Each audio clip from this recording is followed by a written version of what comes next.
Ensuring proper burping. After every feed for a newborn. Burping is an essential part of feeding a newborn.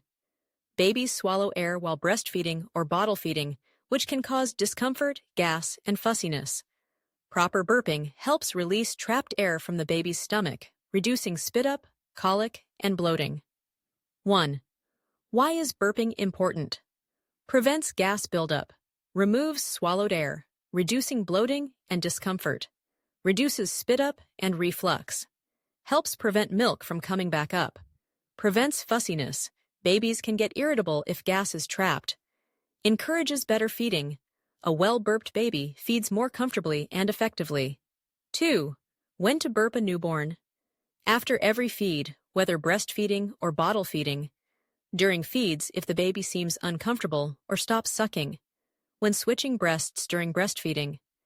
Every 2 to 3 ounces, 60,000 to 90 milliliters of milk if bottle feeding. 3. Effective burping techniques. There are 3 main burping positions to try. A. Over-the-shoulder burping. Hold the baby upright with their chin resting on your shoulder. Support the baby's bottom with one hand and pat their back gently with the other. Keep a burp cloth on your shoulder in case of spit-up. Best for babies who prefer being held upright. B. Sitting on lap. Upright burping. Sit the baby on your lap, supporting their chest and head with one hand.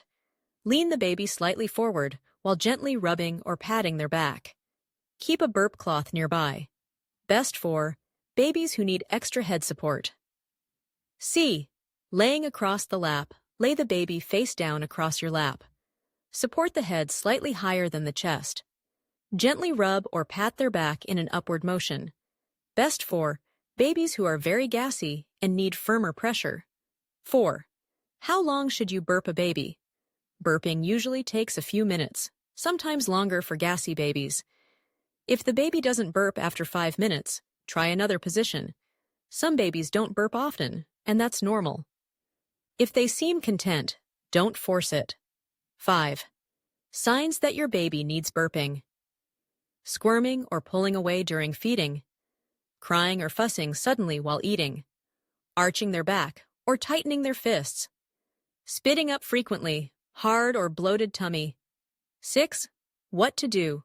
If the baby doesn't burp, try a different burping position. Keep the baby upright for 10 to 15 minutes after feeding. Gently massage the baby's back in circular motions. If the baby is asleep and seems comfortable, you can skip burping. 7. Common burping mistakes to avoid rough patting. Use gentle pats. Too much force can be uncomfortable. Not supporting the baby's head. Ensure the neck and head are well supported. Rushing the process. Some babies need extra time to burp. Skipping burping at night.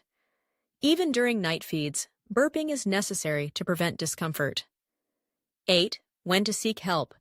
If the baby frequently has excessive spit-up or vomiting, extreme fussiness or crying after feeds, bloated stomach and discomfort even after burping, difficulty feeding or gaining weight. Consult a pediatrician if you notice these signs. Conclusion. Burping is a simple yet essential part of newborn care. It helps prevent gas buildup, discomfort, and fussiness. Try different burping positions, be gentle, and ensure that your baby is comfortable after every feed. With patience and consistency, burping will become an easy routine for both you and your baby. Would you like tips on reducing gas and colic in newborns?